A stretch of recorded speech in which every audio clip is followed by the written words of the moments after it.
Yashnobod tumanidan 30 ming dollar ziyoniga aynan bitta uyimizni hozir savdolashib qo'ydi jigarlar. 5 sotuv yer maydoniga tushgan 8 ta xonadan iborat tayyor kirib yashaydigan, fasadni ishlari bitib bo'lgan, burchaklardan chiqqan o'sha tayyor kirib yashaydigan hovlimizni sotuvga chiqib ketyapti.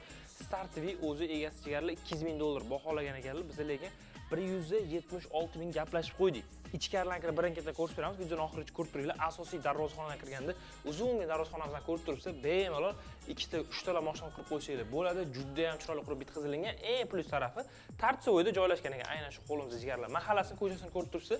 Qop-qora asfaltdan chiqqan mahalla ekan jigarlar. Old tarafdagi uylarimizning ichkarida remont holatlarini ko'rib turibsiz. Kirganda uzungina koridori va birin-ketin xonalarni o'zinglar remont holatlarini ko'rib turibsiz jigarlar.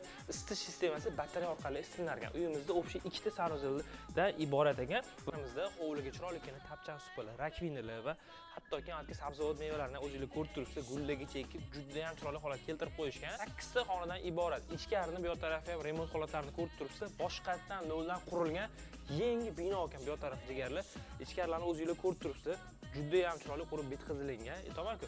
Mazza qilib yashaydigan xonadon 176 mingga Toshkent shahar Yashnobod tumani 5 bola mahallasida joylashgan. Aynan shu hovlimizda, xudo xolasa, hammalarni kutib qolamiz. Pastda raqamlar qoldiramiz, telefon qiling, egalariga alohida chiqib gaplashib, savdolashib ko'ring. Bu bozor jigarlar. Gaplashib, uy egasini qo'yni oladigan bo'lsanglar, sunnatga o'tib beradigan joylar bor. Pastda raqamlar qoldiramiz, telefon qiling, alohida chiqib ulgurib shoshilib qoling.